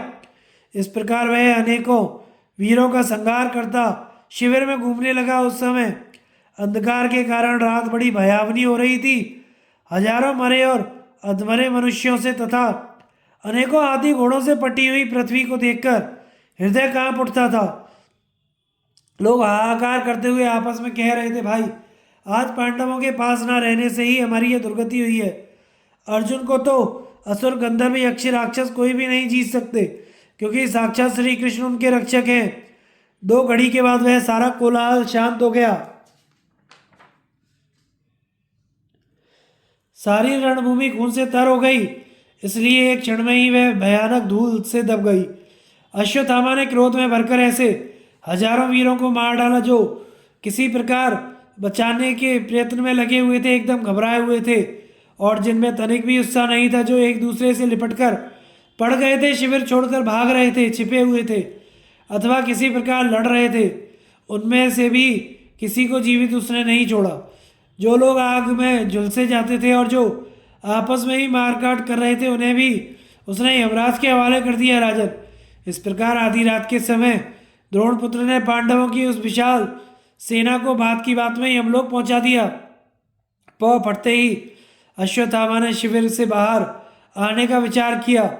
उस समय नर रक्त से सनकर वह तलवार इस प्रकार उसके हाथ से चिपक गई मानो उसी का एक अंग हो। इस प्रकार अपनी प्रतिज्ञा के अनुसार वह कठोर कर्म करके अश्वत्थामा पिता के ऋण से मुक्त होकर निश्चिंत हुआ। वह छावनी से बाहर आया और कृपाचार्य एवं कृतवर्मा से मिलकर उन्हें प्रसन्नतापूर्वक अपनी सारी करतूत सुनाकर आनंदित किया। वे भी अश्वत्थामा का ही प्रिय करने में लगे हुए थे। अतः उन्होंने भी यह सुनाकर कि हमने यहाँ रहकर हजारों पांचाल और संजय वीरों का संहार किया है, उसे प्रसन्न किया। राजा धृतराष्ट्र पूछते हैं, संजय, अश्वत्थामा तो मेरे पुत्र की विजय के लिए ही कमर कसे हुए था, फिर उसने ऐसा महान कर्म पहले क्यों नहीं किया? संजय ने कहा, राजन, अश्वत्थामा को पांडव, श्री कृष्ण और सात्यकी से खटका रहता था, इसी से वह अब तक ऐसा नहीं कर सका। इस समय उनके पास ना रहने से उसने यह कर्म कर डाला। इसके बाद अश्वत्थामा ने आचार्य कृतवर्मा को गले लगाया और उन्होंने उसका अभिनंदन किया। फिर उसने हर्ष में भरकर कहा, मैंने समस्त पांचालों, द्रौपदी के 5 पुत्रों और संग्राम से बचे हुए सभी मत्स्य एवं सोमक वीरों को नष्ट कर डाला है। अब हमारा काम पूरा हो गया, इसलिए जहां राजा दुर्योधन है वहीं चलना चाहिए। यदि वे जीवित हो तो उन्हें भी यह समाचार सुना दिया जाए। अश्वत्थामा आदि का दुर्योधन को सब समाचार सुनाना तथा दुर्योधन की मृत्यु। संजय ने कहा, राजन, वे तीनों वीर संपूर्ण पांचाल वीरों और द्रौपदी के पुत्रों को मारकर जहां राजा दुर्योधन मरणासन अवस्था में पड़ा था उस स्थान पर आए। उन्होंने जाकर देखा, इस समय उसमें कुछ ही प्राण शेष थे, जैसे तैसे अपने प्राण बचाए हुए था। उसके मुख से रक्त का वमन होता था। उसके चारों ओर से अनेकों भेड़िए तथा दूसरे हिंसक जानवर घेरे हुए थे। वे सब उसे चट कर जाना चाहते थे और बड़ी कठिनता से वह उन्हें रोक रहा था। इस समय उसे बड़ी ही वेदना हो रही थी। दुर्योधन को इस प्रकार अनुचित रीति से पृथ्वी पर पड़े देख उन तीनों वीरों को असह्य कष्ट हुआ और वे फूट फूट कर रोने लगे। उन्होंने अपने हाथों से दुर्योधन के मुंह का खून पोंछा और फिर दीन होकर विलाप करने लगे। कृपाचार्य ने कहा, हाय विधाता के लिए कोई भी काम कठिन नहीं है। आज 11 अक्षौहिणी सेना का स्वामी राजा दुर्योधन इस प्रकार खून में लथपथ हुआ पृथ्वी पर पड़ा है। महलों में जिस प्रकार महारानी शयन करती थी, उसी प्रकार यह सोने के पत्थर से मड़ी हुई गधा वीर दुर्योधन के साथ सोई हुई है। काल की कुटिलता तो देखो। जो शत्रु सूदन सम्राट किसी समय मूर्धाभिषिक्त राजाओं के आगे आगे चलता था, वही आज भूमि में पड़ा हुआ धूल फांक रहा है। जिसके आगे सैकड़ों राजा लोग भैंसे सिर झुकाते थे, वही आज वीर शैया पर पड़ा हुआ है। पहले जिसे अनेकों ब्राह्मण अर्थ प्राप्ति के लिए घेरे रहते थे, उसी को आज मांस के लोभ से मांसाहारी प्राणियों ने घेर रखा है। अश्वत्थामा बोला, राजश्रेष्ठ, आपको समस्त धनुर्धरों में श्रेष्ठ कहा जाता था। आप साक्षात संकर्षण के शिष्य और युद्ध में कुबेर के समान थे। तो भी भीमसेन को किस प्रकार आप पर प्रहार करने का अवसर मिल गया? आप सब धर्मों को जानने वाले हैं। क्षुद्र और पापी भीमसेन ने किस प्रकार आपको धोखे से घायल कर दिया? अवश्य ही काल की गति से पार पाना कठिन है। भीमसेन ने आपको धर्म युद्ध के लिए बुलाया था, किंतु फिर अधर्म पूर्वक गदा से आपकी जांघें तोड़ डाली। इस प्रकार अधर्म से मारकर जब भीमसेन ने आपको ठुकराया, तब भी श्री कृष्ण और युधिष्ठिर ने उस क्षुद्र से कुछ नहीं कहा। धिक्कार है उन्हें। भीम ने आपको कपट से गिराया, इसलिए जब तक प्राणियों की स्थिति रहेगी तब तक योद्धा लोग उसकी निंदा ही करेंगे। महर्षियों ने क्षत्रियों के लिए जो उत्तम गति बताई है, युद्ध में मारे जाने के कारण आपने वह प्राप्त कर ली। राजन, आपके लिए मुझे चिंता नहीं है। मुझे तो आपके पिता और माता गांधारी के लिए ही खेद है, जिनके सभी पुत्र काल के गाल में चले गए हैं। हाय, वे भिखारी बनकर दर दर भटकेंगे और हर समय उन्हें पुत्रों का शोक सताता रहेगा।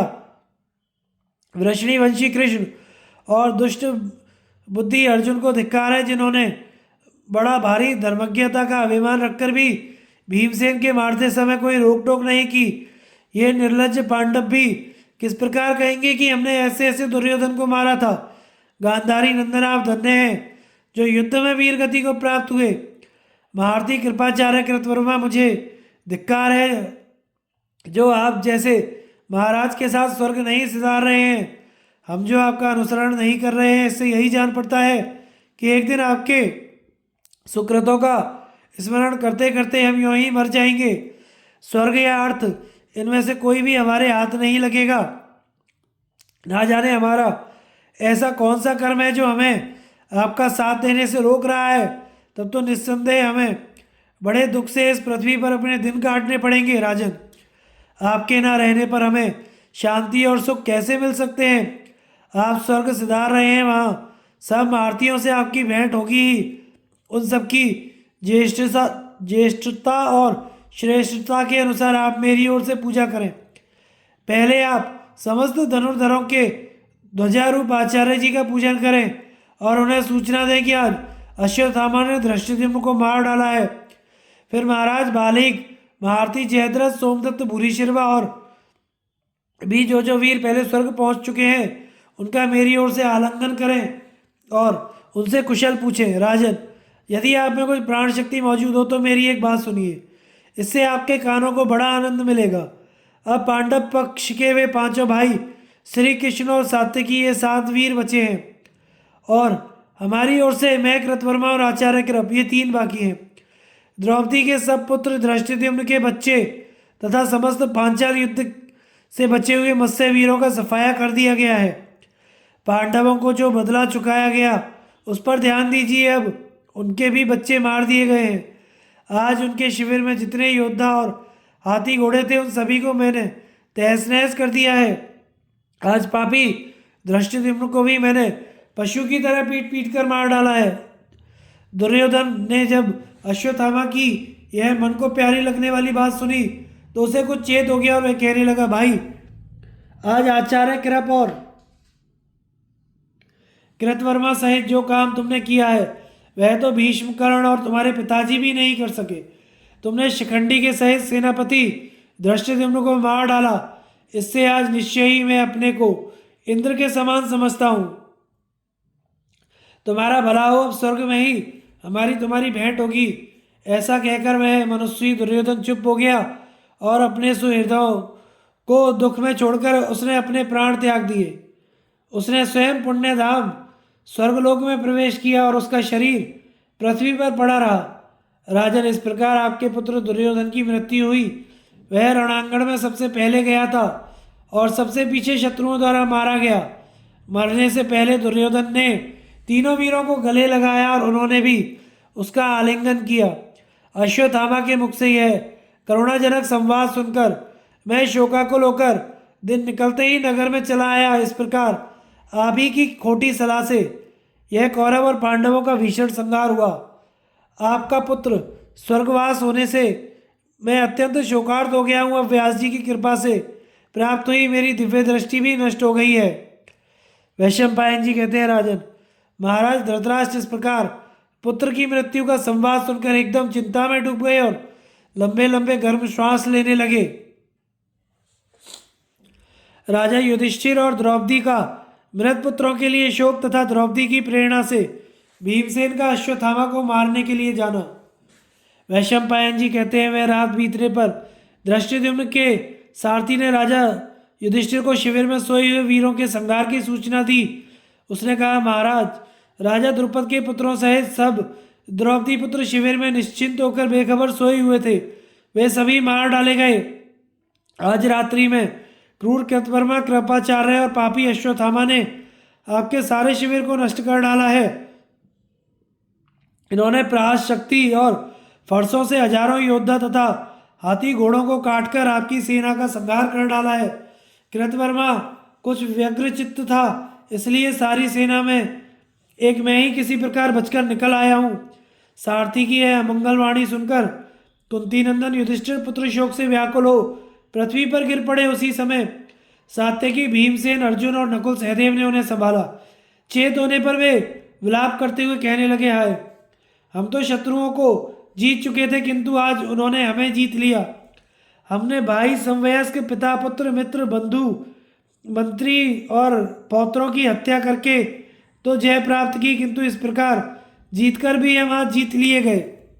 कभी कभी अनर्थ अर्थ सा जान पड़ता है तथा अर्थ सी दिखाई देने वाली वस्तु अनर्थ के रूप में परिणत हो जाती है। इसी प्रकार हमारी यह विजय पराजय सी हो गई है और शत्रुओं की पराजय भी विजय सी हो गई है। इस मनुष्य लोक में प्रमाद से बढ़कर मनुष्य की कोई और मृत्यु नहीं है।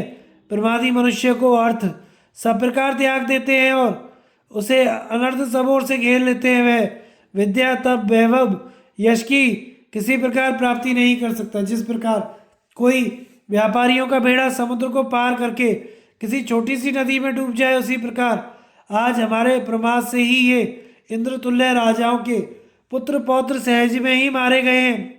शत्रुओं ने अमरशवश जिन्हें सोते हुए ही मार डाला है, वे तो निस्संदेह स्वर्ग सिधार गए हैं। परंतु मुझे द्रौपदी की चिंता है, क्योंकि जिस समय वह अपने भाइयों, पुत्रों और बूढ़े पिता पांचाल राज द्रुपद की मृत्युओं का समाचार सुनेगी, उस समय उनके शोकजनित दुख को कैसे सह सकेगी। उसके हृदय में तो आग सी लग जाएगी। इस प्रकार अत्यंत दीनता से विलाप करते करते वे नकुल से कहने लगे, भैया तुम जाओ और मंदभागिनी द्रौपदी को उसके मातृ पक्ष की स्त्रियों सहित यहाँ लेवा लाओ।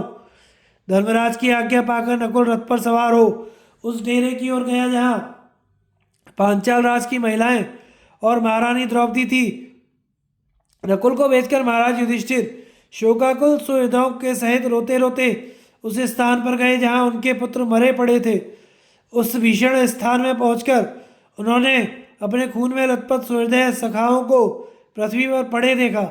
उनके अंग प्रत्यंग कटे हुए थे, बहुतों के सिर भी काट लिए गए थे। उन्हें देखकर महाराज युधिष्ठिर बहुत ही खिन्न हुए और फूट फूट कर रोने लगे। अपने पुत्र पौत्र मित्रों को संग्राम में मरे देखकर वे अत्यंत दुखातुर हो गए। उनकी आंखों में आंसुओं की बाढ़ सी आ गई, शरीर कांपने लगा और बार बार मूर्छा आने लगी। तब उनके सुहृदगण अत्यंत उदास होकर उन्हें धीरज बंधाने लगे। इसी समय शोकाकुल द्रौपदी को रथ में लेकर वहाँ नकुल पहुँचा। वह उपप्लव्य नामक स्थान में गई हुई थी। जिस समय उसने अपने सब पुत्रों के मारे जाने का अत्यंत अशुभ समाचार सुना तो वह बहुत ही दुखी हुई। उसका मुख शोक से बिल्कुल फीका पड़ गया और वह राजा युधिष्ठिर के पास पहुंचकर पृथ्वी पर गिर पड़ी। द्रौपदी को गिरते देख महापराक्रमी भीमसेन ने लपक कर अपनी दोनों भुजाओं में उसे पकड़ लिया और उसे ढाढ़स बंधाया। तब वह रो रो कर राजा युधिष्ठिर से कहने लगी, राजन, अपने वीर पुत्रों को क्षात्र धर्म के अनुसार मारा गया सुनकर आप तो उपप्लव्य नगर में मेरे साथ रहकर याद भी नहीं करेंगे, परंतु पापी अश्वत्थामा ने उन्हें सोते हुए ही मार डाला। यह सुनकर मुझे तो उनका शोक आग की तरह जला रहा है। यदि आप आज ही साथियों सहित उस पापी के जीवन का अंत नहीं कर देंगे तो वह अपने कुकर्म का फल नहीं पाएगा। तो याद रखिए, मैं यहीं आजीवन अनशन व्रत आरंभ कर दूंगी। ऐसा कहकर यशस्विनी द्रौपदी महाराज युधिष्ठिर के समीप ही बैठ गई। तब धर्मराज ने अपनी प्रिया को पास ही बैठे देखकर कहा, धर्मज्ञ, तुम्हारे पुत्र और भाई धर्मपूर्वक युद्ध करके वीरगति को प्राप्त हुए हैं, तुम्हें उनके लिए शोक नहीं करना चाहिए।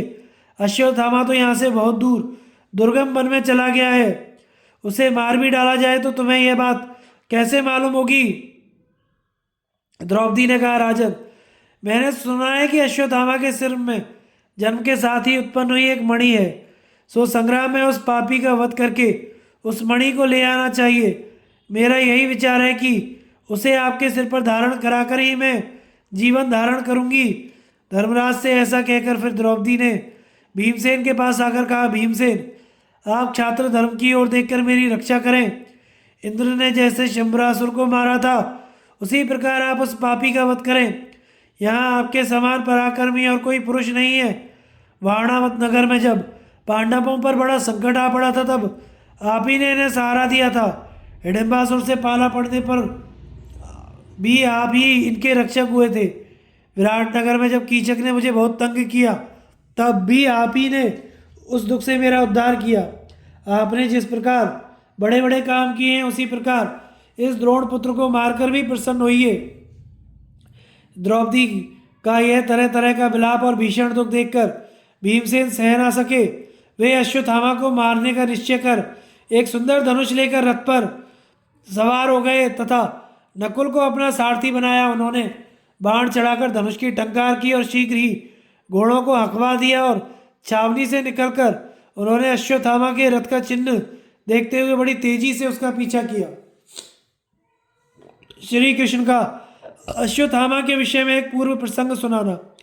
वैशंपायन जी कहते हैं, जन्मजय, भीमसेन के चले जाने पर यदुश्रेष्ठ भगवान श्री कृष्ण ने धर्मराज से कहा, राजन, आपके भाई भीमसेन पुत्र शोक के कारण अश्वत्थामा को संग्राम में मारने के लिए अकेले ही जा रहे हैं।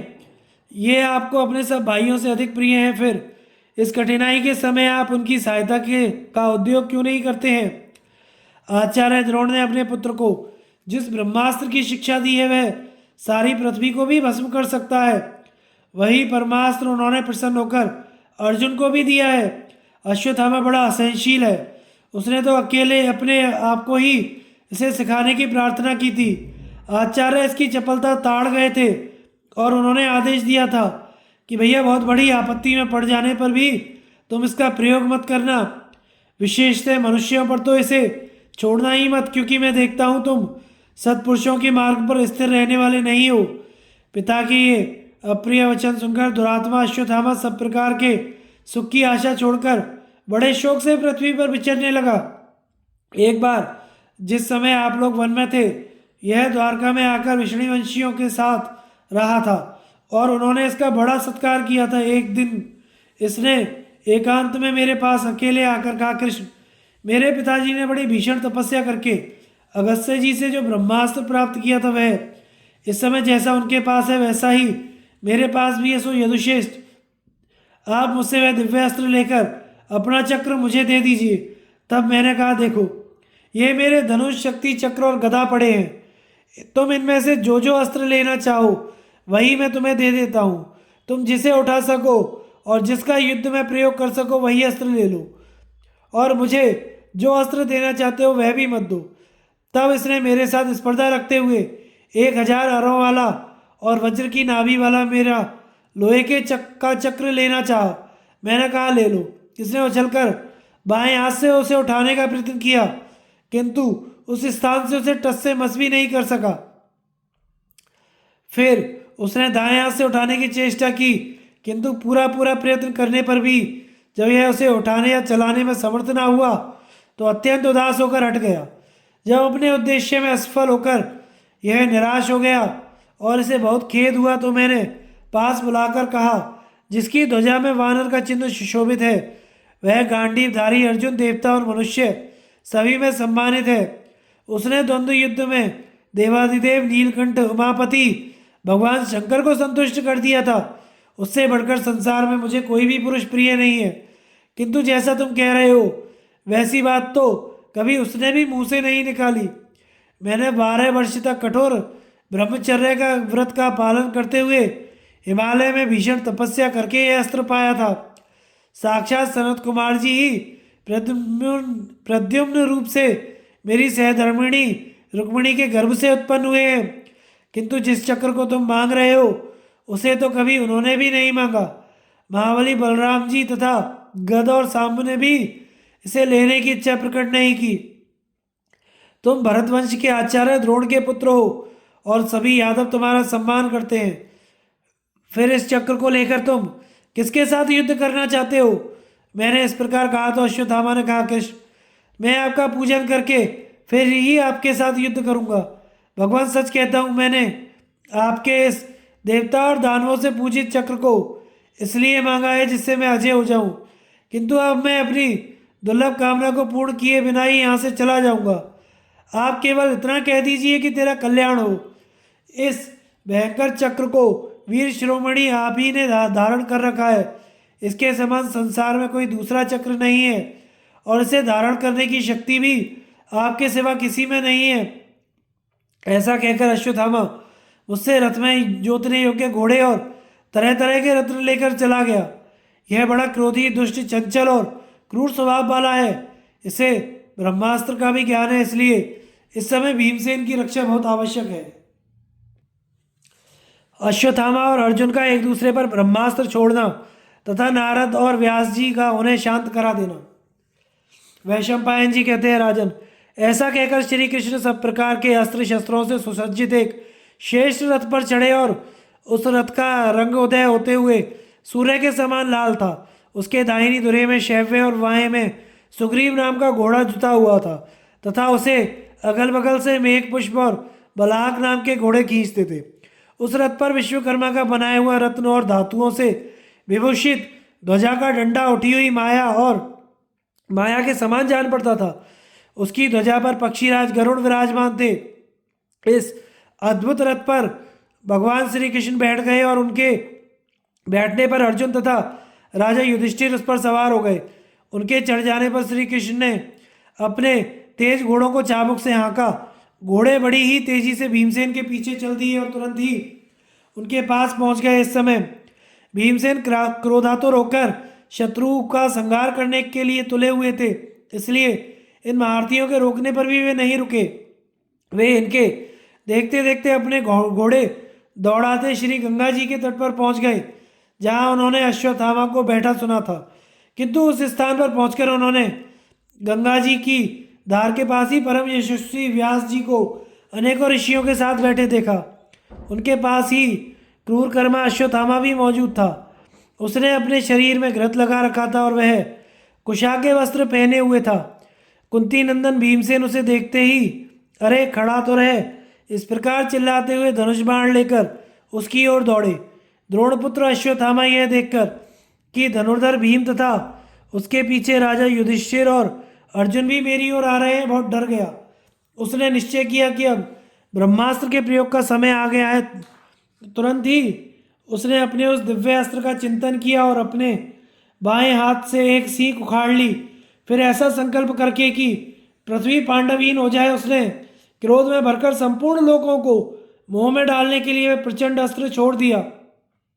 इससे उस सीख में आग पैदा हो गई और वह प्रलय काल की अग्नि के समान मानो तीनों लोगों को भस्म करने लगी। श्री कृष्ण अश्वत्थामा की चेष्टा देखकर ही उसके मन के भाव को ताड़ गए। उन्होंने अर्जुन से कहा, अर्जुन अर्जुन, आचार्य द्रोण का सिखाया हुआ दिव्य अस्त्र तो तुम्हारे हृदय में विद्यमान है, अब उसके प्रयोग का समय आ गया है। अपनी और अपने भाइयों की रक्षा के लिए तुम भी इस समय उसी का प्रयोग करो, क्योंकि ब्रह्मास्त्र को ब्रह्मास्त्र के द्वारा ही रोका जा सकता है। श्री कृष्ण के इस प्रकार कहते ही अर्जुन धनुष बाण लेकर तुरंत रथ से कूद पड़े और उन्होंने पहले आचार्य पुत्र का मंगल हो और फिर मेरा और मेरे भाइयों का मंगल हो, ऐसा कहकर देवता और गुरुजनों को नमस्कार किया। इसके बाद इस ब्रह्मास्त्र से शत्रु का ब्रह्मास्त्र शांत हो जाए, ऐसा संकल्प करके संपूर्ण लोगों के मंगल की कामना से अपना ब्रह्मास्त्र छोड़ दिया। तब वह अर्जुन का छोड़ा हुआ अस्त्र प्रलयानल के समान अग्नि की बड़ी बड़ी ज्वालाओं से प्रज्वलित हो उठा। इसी प्रकार महातेजस्वी अश्वत्थामा का अस्त्र भी तेजोमंडल से घिरकर आग की भीषण लपटें उगलने लगा। उनके आपस में टकराने से बड़ी भारी गर्जना होने लगी, हजारों उल्काएं गिरने लगी और सभी प्राणियों को यह भय मालूम होने लगा।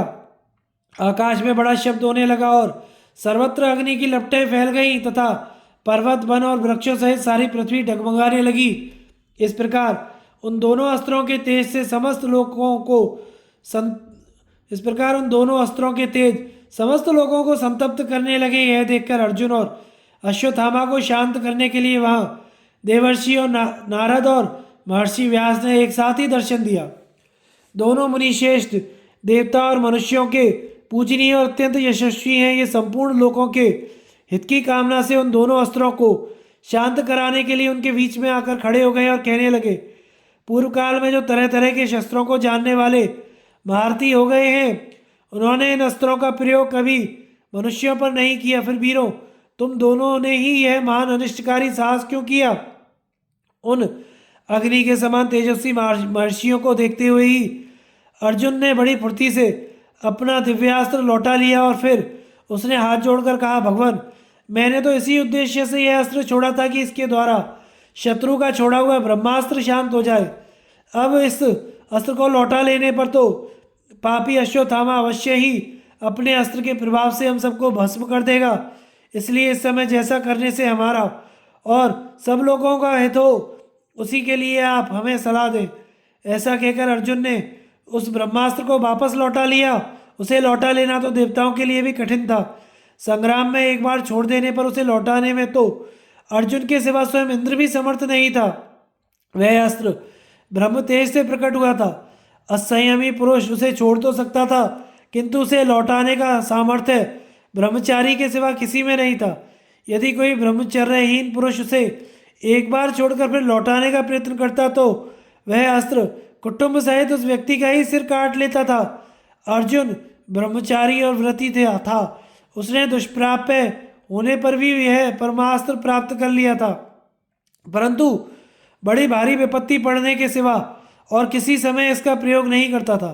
अर्जुन सत्यवादी, शूरवीर, ब्रह्मचारी और गुरु की आज्ञा का पालन करने वाला था, इसलिए उसने फिर भी उसे लौटा लिया। अश्वत्थामा ने जब उन ऋषियों को अपने अस्त्र के सामने खड़ा देखा तो उसे लौटाने का बड़ा प्रयत्न किया, किंतु वह वैसा ना कर सका। तब वह मन में अत्यंत व्याकुल होकर श्री व्यास जी से कहने लगा, मुने, मैंने भीमसेन के भय से जब बहुत बड़ी आपत्ति में पड़ गया तथा अपने प्राणों को बचाने के लिए ही मैंने ये अस्त्र छोड़ा है। भीमसेन ने दुर्योधन का वध करने के उद्देश्य से संग्राम भूमि में नियम विरुद्ध आचरण करके अधर्म किया था। इसी से संयमी ना होने पर भी मैंने यह अस्त्र छोड़ दिया है। अब इसे लौटाने में मैं समर्थ नहीं हूँ। मैं अग्नि मंत्र से अभिमंत्रित करके यह दुर्दम्य दिव्य अस्त्र पांडवों का नाश करने के लिए छोड़ाया थे। आज यह सभी पांडवों के प्राण ले लेगा। इस प्रकार क्रोध में भरकर पांडवों के वध के लिए यह अस्त्र छोड़कर अवश्य ही मैंने बड़ा पाप किया है। व्यास जी ने कहा, भैया, ब्रह्मास्त्र का ज्ञान तो अर्जुन को भी है, किंतु उसने क्रोध में भरकर या तुम्हें मारने के लिए उसे नहीं छोड़ा। उसने तो अपने ब्रह्मास्त्र से तुम्हारे ब्रह्मास्त्र को शांत करने के लिए ही उसका प्रयोग किया है और अब उसे लौटा भी लिया है। ब्रह्मास्त्र को पाकर भी तुम्हारे पिताजी का उपदेश मानकर महाबाहु अर्जुन क्षात्र धर्म से विचलित नहीं हुआ है। यह ऐसा धीर, वीर, साधु और सब प्रकार के अस्त्र शस्त्रों को जानने वाला है, फिर भी तुम्हें ऐसे भाइयों सहित मारने डालने की कुबुद्धि क्यों हुई? देखो, जिस देश में एक ब्रह्मास्त्र को दूसरे ब्रह्मास्त्र से दबा दिया जाता है, वहाँ 12 वर्ष तक वर्षा नहीं होती। इसी से प्रजा का हित करने के लिए अर्जुन ने तुम्हारे ब्रह्मास्त्र को नष्ट नहीं किया। तुम्हें पांडवों और अपने राष्ट्र की रक्षा करनी ही चाहिए, इसलिए तुम इस दिव्य अस्त्र को लौटा लो। अब तुम्हारा क्रोध शांत हो जाना चाहिए। पांडवों को भी स्वस्थ रहना चाहिए। राजर्षि युधिष्ठिर किसी को अधर्म से जीतना नहीं चाहते। तुम्हारे सिर में जो मणि है वह तुम इन्हें दे दो और उसे लेकर पांडव लोग तुम्हें प्राणदान दे दें। अश्वत्थामा बोला, पांडवों ने कौरवों का जितना धन और जो जो रत्न प्राप्त किए हैं, मेरी यह मणि उन सबसे अधिक कीमती है। इसे बांध लेने पर शस्त्र, व्याधि या क्षुधा से अथवा देवता, दानव, नाग, राक्षस या चोरों से होने वाला किसी भी प्रकार का भय नहीं रहता। इस मणि का ऐसा अद्भुत प्रभाव है, इसलिए मुझे इसका त्याग तो किसी प्रकार नहीं करना चाहिए। तो भी आपने जो कुछ मुझे आदेश दिया है वह तो मुझे करना ही होगा, किंतु मेरा छोड़ा हुआ यह दिव्य अस्त्र व्यर्थ तो नहीं हो सकता। इसे एक बार छोड़कर फिर लौटाने का मुझे सामर्थ्य नहीं है, इसलिए अब मैं इस अस्त्र को उत्तरा के गर्भ पर छोड़ता हूँ। आपकी आज्ञा का मैं कभी उल्लंघन ना करता, परंतु क्या करूँ, इसे लौटाना मेरे वश की बात नहीं है। व्यास जी बोले, अच्छा, ऐसा ही करो। चित्त में और किसी प्रकार का विचार मत रखो। इस अस्त्र को पांडवों के गर्भ पर छोड़कर शांत हो जाओ। वैशंपायन जी कहते हैं, राजन, तब अश्वत्थामा ने वह अस्त्र उत्तरा के गर्भ पर छोड़ दिया। यह देखकर भगवान श्री कृष्ण बड़े प्रसन्न हुए। उन्होंने अश्वत्थामा से कहा, कुछ दिन हुए विराट पुत्री उत्तरा से जब वह उपलब्ध में नगर में थी, एक तपस्वी ब्राह्मण ने कहा था कि कौरवों का परिक्षय होने पर तेरे गर्भ से एक बालक होगा। उस ब्राह्मण का वह वचन सत्य होगा। वह परीक्षित ही इन पांडवों के वंश को चलाने वाला बालक होगा।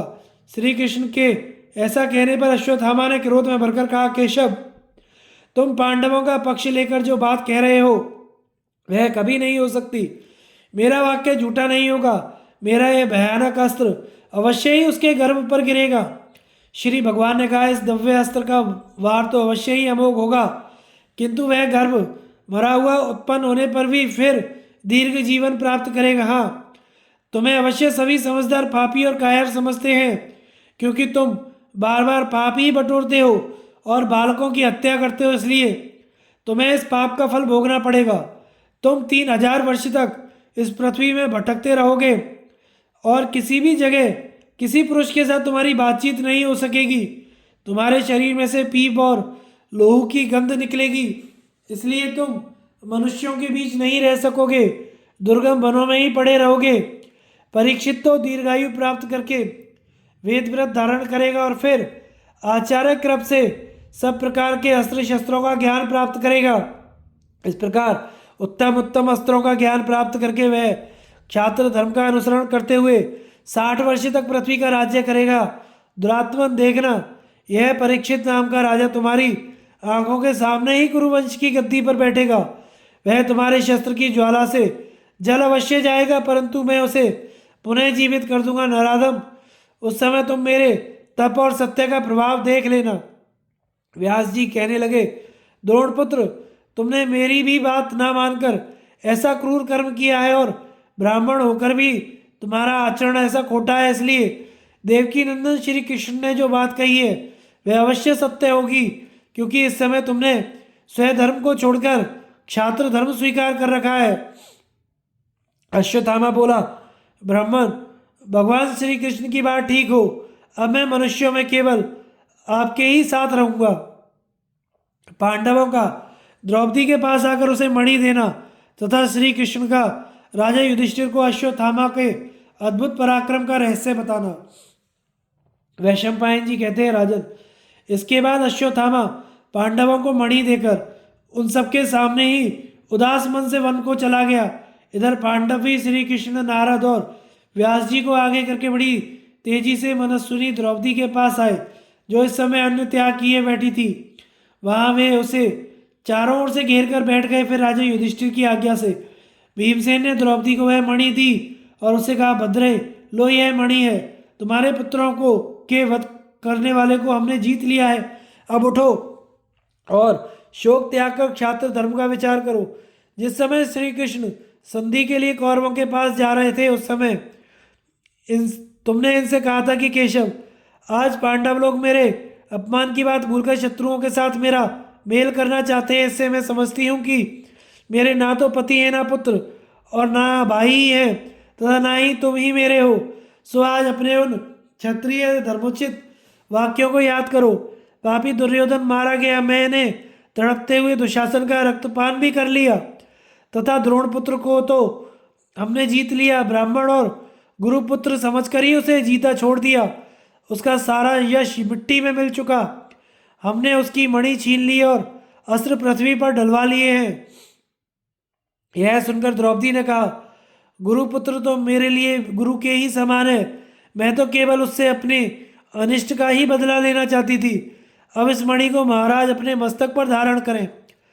तब राजा युधिष्ठिर ने उस मणि को गुरुजी का प्रसाद समझकर द्रौपदी के कहने से उसी समय अपने मस्तक पर धारण कर लिया। इसके बाद पुत्र शोकातुरा द्रौपदी उठकर अपने स्थान को चली गई।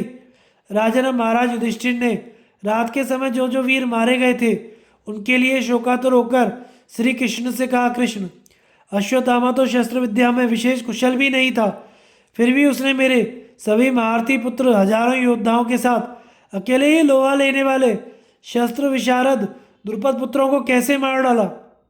उसने ऐसा कौन सा पुण्य कर्म किया था जिसके प्रभाव से उसने अकेले ही हमारे सब सैनिकों को नष्ट कर दिया। श्री कृष्ण ने कहा, अश्वत्थामा ने अवश्य ही ईश्वरों के ईश्वर देवादिदेव अविनाशी भगवान शिव की शरण ली थी। इसी से उसने अकेले ही अनेकों योद्धाओं को मार डाला है। महादेव जी तो प्रसन्न होने पर भी अमरता दे सकते हैं और इतना पराक्रम देते हैं जिससे इंद्र को भी नष्ट किया जा सकता है। भरतश्रेष्ठ, महादेव जी के स्वरूप का मुझे अच्छी तरह ज्ञान है और उनके जो अनेकों प्राचीन कर्म हैं उन्हें भी मैं जानता हूँ। वे संपूर्ण भूतों के आदि, मध्य और अंत हैं। यह सारा जगत उन्हीं के प्रभाव से चेष्टा कर रहा है। वे महान वीरशाली महादेव जी ही अश्वत्थामा पर प्रसन्न हो गए थे। इसी से उसने आपके महारथी पुत्रों को और पांचाल राज के अनेकों अनुयायियों को धराशायी कर दिया। अब आप उसके विषय में कोई विचार ना करें। अश्वत्थामा ने यह काम महादेव जी की कृपा से ही किया है। आप तो अब आगे जो काम करना हो उसे कीजिए। सौप्तिक पर्व समाप्त।